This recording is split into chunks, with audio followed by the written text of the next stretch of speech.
नमस्कार, मैं क्षितिज अरोड़ा।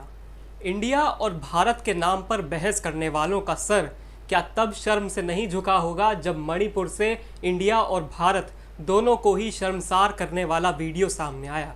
क्या इंडिया और भारत के नाम पर अपनी राजनीति करने वाले ये कह सकेंगे कि हाँ, अब इंडिया हो या भारत, दोनों को ही इस घटना पर शर्म आनी चाहिए। हमारे देश के नेता इंडिया और भारत के नाम पर राजनीति करने में व्यस्त थे, तब 19 जुलाई को मणिपुर का एक भयानक वीडियो सोशल मीडिया पर उबाले मार रहा था। इस वीडियो में देखा जा सकता है कि भीड़ किस तरह से 3 महिलाओं को निर्वस्त्र कर सड़क पर घुमा रही है। YouTube के नियमों की बंदिशों के चलते हम आपको ये वीडियो नहीं दिखा सकते, लेकिन वीडियो देखने के बाद क्या आप ये सवाल नहीं पूछेंगे कि क्या इस घटना ने केवल लोकतंत्र को ही नहीं बल्कि फिर चाहे भारत हो या इंडिया, दोनों को ही शर्मिंदा करने का काम किया है। अगर शर्म बची होती तो कहने की जरूरत ना पड़ती कि शर्म आनी चाहिए। ये वीडियो 4 मई का बताया जा रहा है। 3 मई को मणिपुर में हिंसा शुरू हुई थी। 4 मई को ये घटना घटी।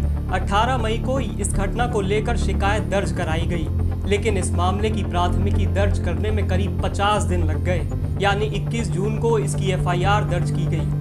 19 जुलाई को इसका वीडियो सोशल मीडिया पर वायरल हुआ और 20 जुलाई को मामले में पहली गिरफ्तारी की गई। यानी 77 दिन के बाद, मतलब ये कहना गलत नहीं होगा कि अगर इस वारदात का वीडियो सोशल मीडिया पर ना वायरल हुआ होता तो राज्य सरकार और स्थानीय प्रशासन अभी भी ना जागता।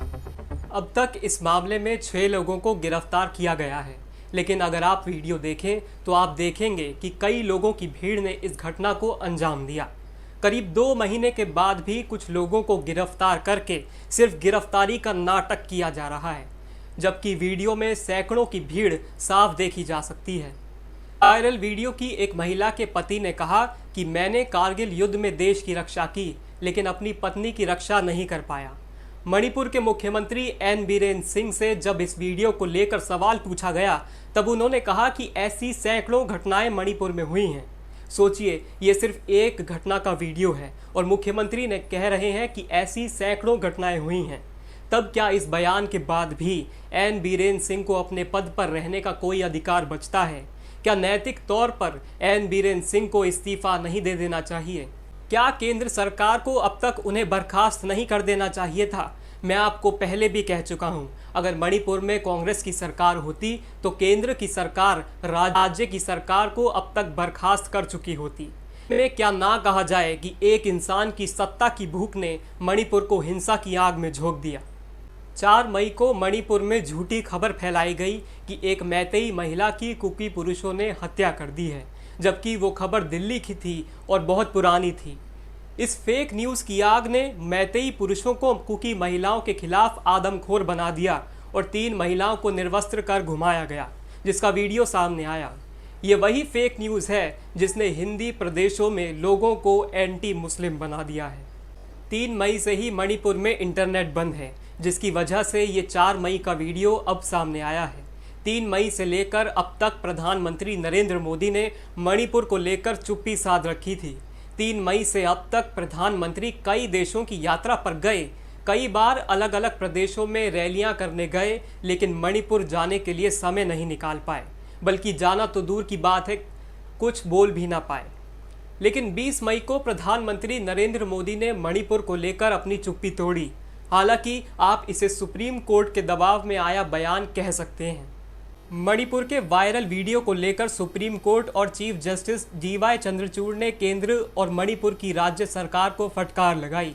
जस्टिस चंद्रचूड़ ने कहा कि सरकार को इस मामले में दखल देना चाहिए और एक्शन लेना चाहिए। ये पूरी तरह से अस्वीकार्य है। ये घटना बेहद परेशान करने वाली है। ये संविधान और मानव अधिकारों का उल्लंघन है। मुख्य न्यायाधीश चंद्रचूड़ ने कहा कि वीडियो भले ही मई का हो, इससे फर्क नहीं पड़ता। साथ ही सुप्रीम कोर्ट ने इस मामले में स्वतः संज्ञान लेते हुए इस पर अलग से शुक्रवार को बहस करने का फैसला किया और केंद्र और राज्य सरकार से जवाब मांगा कि सरकार बताए कि ऐसी घटनाएं फिर ना हो, इसके लिए क्या कदम उठाए गए। साथ ही सुप्रीम कोर्ट ने यह भी कहा कि सरकार से कुछ नहीं होता तो हमें कुछ करना होगा। हालांकि सुप्रीम कोर्ट अभी तक मणिपुर के मामले में चुप रहा। सुप्रीम कोर्ट और मुख्य न्यायाधीश से भी सवाल पूछा जाना चाहिए कि अब तक वे भी कहाँ था। क्या हिंसा की आग में जलता हुआ मणिपुर अब तक सुप्रीम कोर्ट और जस्टिस DY चंद्रचूड़ को दिखाई नहीं दे रहा था? प्रधानमंत्री नरेंद्र मोदी ने 20 मई को संसद की कार्रवाई शुरू होने से पहले मणिपुर पर चुप्पी तोड़ी, लेकिन अगर आप उनके बयान को ध्यान से सुनेंगे तो आप पाएंगे कि मणिपुर की चिंता से ज्यादा प्रधानमंत्री जी के बयान में राजनीति और इमेज मैनेजमेंट ज्यादा दिखाई दे रहे थे। साथियों, आज जब मैं आपके बीच आया हूं, इस लोकतंत्र के मंदिर के पास खड़ा हूं, तब मेरा हृदय पीड़ा से भरा हुआ है, क्रोध से भरा हुआ है। मणिपुर की जो घटना सामने आई है, किसी भी सभ्य समाज के लिए यह शर्मसार करने वाली घटना है। पाप करने वाले, गुनाह करने वाले कितने हैं, कौन है, वो अपनी जगह पे है, लेकिन बेइज्जती पूरे देश की हो रही है।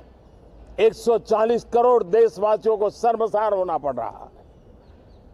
मैं सभी मुख्यमंत्रियों से आग्रह करता हूं कि वे अपने राज्य में कानून व्यवस्था को और मजबूत करें, खास करके हमारी माताओं बहनों की रक्षा के लिए कठोर से कठोर कदम उठाएं। घटना चाहे राजस्थान की हो, घटना चाहे छत्तीसगढ़ की हो, घटना चाहे मणिपुर की हो, इस देश में, हिंदुस्तान के किसी भी कोने में, किसी भी की राज्य सरकार में राजनीतिक वाद विवाद से ऊपर उठ करके कानून व्यवस्था का महात्म्य, नारी का सम्मान, और मैं देशवासियों को विश्वास दिलाना चाहता हूं, किसी भी गुनहगार को बख्शा नहीं जाएगा। कानून अपनी पूरी शक्ति से, पूरी सख्ती से एक के बाद एक कदम उठाएगा। मणिपुर की इन बेटियों के साथ जो हुआ है, इसको कभी माफ नहीं किया जा सकता है। प्रधानमंत्री जी के बयान में राजस्थान और छत्तीसगढ़ भी आ ही गया। आप जानते हैं ये दोनों कांग्रेस शासित प्रदेश हैं। प्रधानमंत्री जी के बयान में राजनीति साफ झांक रही थी। इससे तो अच्छा होता प्रधानमंत्री मणिपुर पर चुप ही रह जाते, अच्छा होता कि वे कुछ ना बोलते। ये बात भी सही है कि राजस्थान और बंगाल पर भी बात होनी चाहिए। वहाँ भी महिलाओं के साथ जो व्यवहार हो रहा है वो भी चिंताजनक है। उस पर भी देश शर्मसार हुआ है। उस पर भी दोनों राज्यों के मुख्यमंत्री से सवाल पूछे जाने चाहिए। द टेलीग्राफ ने 21 जुलाई के अखबार में पहले पन्ने पर बड़ी प्रमुखता से और बड़ी बहादुरी से साफ तौर पर प्रधानमंत्री नरेंद्र मोदी की मणिपुर को लेकर भूमिका पर सवाल खड़े किए। टेलीग्राफ ने पहले पन्ने पर हेडलाइन छापी और लिखा कि 79 दिन लग गए दर्द और शर्म को 56 इंच की चमड़ी को भेदने में, और साथ ही 79 घड़ियाल भी दिखाए गए। यानी टेलीग्राफ ने प्रधानमंत्री नरेंद्र मोदी के बयान को घड़ियाली आंसू बताया। इतना ही नहीं, टेलीग्राफ ने पहले पन्ने पर ही नीचे प्रधानमंत्री मोदी का मणिपुर को लेकर बयान भी छापा और साथ ही दिखाया कि प्रधानमंत्री जी की प्राथमिकताओं में मणिपुर 3 मई से ही नहीं था। उसने दिखाया कि कैसे प्रधानमंत्री अमेरिका, इजिप्ट और अन्य जगहों पर जाते रहे, लेकिन मणिपुर नहीं गए। इस वीडियो के वायरल होने के बाद राजनीति ने भी जोर पकड़ लिया। विपक्ष प्रधानमंत्री मोदी से संसद में बयान और मणिपुर को लेकर विस्तृत चर्चा की मांग पर अड़ा है। इसको लेकर विपक्षी दल संसद के बाहर प्रदर्शन कर रहे हैं। कांग्रेस अध्यक्ष मल्लिकार्जुन खड़गे ने ट्विटर पर लिखा, ये शर्मनाक है कि जब संसद सत्र चल रहा है तो प्रधानमंत्री सदन के बाहर बयान दे रहे हैं। मणिपुर हिंसा पर संसद के अंदर व्यापक बयान देना उनका कर्तव्य है। इसलिए हम राज्यसभा के सभापति और लोकसभा अध्यक्ष से अनुरोध करते हैं कि मणिपुर में क्या स्थिति है, इस पर पीएम को बयान देना चाहिए। पहले प्रधानमंत्री जी का विस्तृत बयान हो और उसके बाद 267 के अंतर्गत संसद में बहस हो। मोदी सरकार और भाजपा मणिपुर पर अपनी संवैधानिक जिम्मेदारी और जवाबदेही से भाग नहीं सकती। जब पार्लियामेंट चलता है, जब सदन चलता है, it is his duty. He should come and make a statement in the house, not outside. It is shameful. It is first time because Sadan is going on. The parliament is going on. It is your duty first to inform parliament members, then to public. Suppose if parliament was not there, session was not there, you could have spoken outside. But on the door of the parliament, you speak. Therefore, we are requesting the chairman of Rajya Sabha and also Speaker of Lok Sabha that he should come in the house and make a statement that what is the real situation in Manipur. वहीं BJP ने राजस्थान और पश्चिम बंगाल में महिलाओं पर हो रहे अत्याचारों के उदाहरण देते हुए विपक्ष की भूमिका पर सवाल उठाए और कहा कि बहस राजस्थान, बंगाल और मणिपुर तीनों पर होनी चाहिए।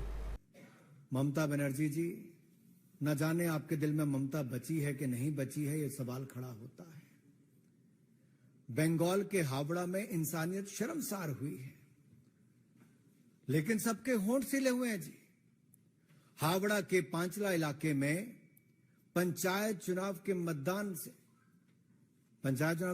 के दिन 40 से ज्यादा टीएमसी के गुंडों ने महिला को निर्वस्त्र करके घुमाया, प्रत्याशी को पीटा गया, बेइज्जती की गई। और यही नहीं, बंगाल के ही मालदा में एक जो वीडियो वायरल हो रहा है, मैं तो ऐसे वीडियो दिखाऊंगा भी नहीं, शेयर भी नहीं कर सकता, लेकिन जहां पर 2 महिलाओं को पीट पीट कर अर्धनंग किया जा रहा है और नंगा करके उनको जैसे घुमाया जा रहा है जी, वीडियो बनाए जा रहे हैं। कहां है ममता जी की ममता? कहां है सरकार? कहां कार्रवाई हो पा रही है? ये बंगाल से लेके बिहार से लेके राजस्थान तक, तृणमूल हो, जेडीयू हो, आरजेडी हो, कांग्रेस हो, इनके शासित राज्यों में महिलाओं के खिलाफ अपराध की घटनाएं बढ़ रही है और सरकारें मूक दर्शक बन के बैठी हैं। 5 वर्षों में राजस्थान कहां पहुंच गया?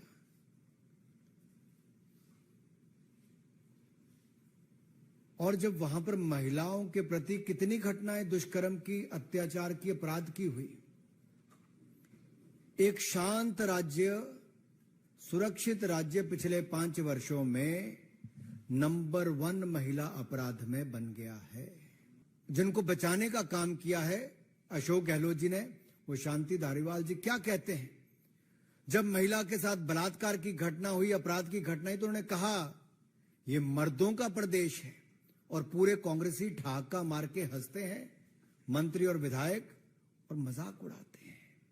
लड़की हूं, लड़ सकती हूं, बस राजस्थान नहीं जा सकती हूं। बिहार पर मुंह में दही जमा सकती हूं और बंगाल पर होंठ सिल सकती हूं। लड़की हूं, राजस्थान नहीं जा सकती हूं, और कोई महिला अपराध की आवाज उठाए तो मुख्यमंत्री अशोक गहलोत कह के उनका इस्तीफा करवा सकती हूं। लड़की हूं, लड़ सकती हूं। शांति धारीवाल ये कहे मर्दों का प्रदेश है तो ठहाके माके हंस लेना, बचाने के लिए मैं तुम्हारे लिए लड़ सकती हूं। दरिंदे कहूंगा मैं तो, जिन्होंने दुष्कर्म करने का काम किया। क्या जब उनका अपना चहेता मंत्री कहता है महिला अपराध पर, अत्याचार पर, दुष्कर्म पर कि मर्दों का प्रदेश है, तो उसमें अशोक गहलोत शर्मसार होते हैं कि नहीं होते हैं? जब उनका अपना मंत्री राजेंद्र गुड़ा सवाल खड़ा करता है कि मुख्यमंत्री ना विधानसभा आते हैं ना जवाब देते हैं, तो उस पर मुख्यमंत्री का क्या कहना है? मेरा अशोक गहलोत जी से सवाल है कि जब उनके अपने मंत्री ने कहा कि सीएम का इकबाल खत्म हो गया, तो क्या मुख्यमंत्री इस्तीफा देंगे कि नहीं देंगे? मैंने पहले भी कहा, अगर शर्म बची होती तो अब तक आ जानी चाहिए थी, लेकिन ऐसे संवेदनशील मुद्दों को लेकर भी राजनीति की भी हद है। सभी पार्टियां अपने अपने हितों के अनुसार अपनी पार्टी को बचाने में लगी हैं, ताकि उनसे सवाल अपने राज्य पर ना पूछ लिया जाए। सभी राज्यों की घटनाओं पर चर्चा होनी चाहिए। जब सवाल पूछा जाता है तो सरकारें दूसरे राज्यों के हालात बताने लगती हैं। इस बीच पिस सिर्फ और सिर्फ आम आदमी रहा है। महिलाओं के विरुद्ध घटनाएं बढ़ती जा रही हैं, लेकिन हमारे देश के नेता राजनीति से बाज नहीं आ रहे हैं। इसीलिए मैं आपसे अपील करूंगा कि आप मणिपुर, राजस्थान, बंगाल सभी पर बोलते रहिए। जो भी मिले उसे मणिपुर के बारे में बताइए, राजस्थान के बारे में बताइए, बंगाल के बारे में बताइए। आप कहीं भी हो, चाहे कॉलेज में हो, दफ्तर में हो, घर में हो, मणिपुर पर बोलिए, सभी को बताइए ताकि ये खबर किसी और खबर की आड़ में दब ना जाए। इसलिए मणिपुर, राजस्थान, बंगाल सभी पर बोलते रहिए। नमस्कार, मैं क्षितिज अरोड़ा।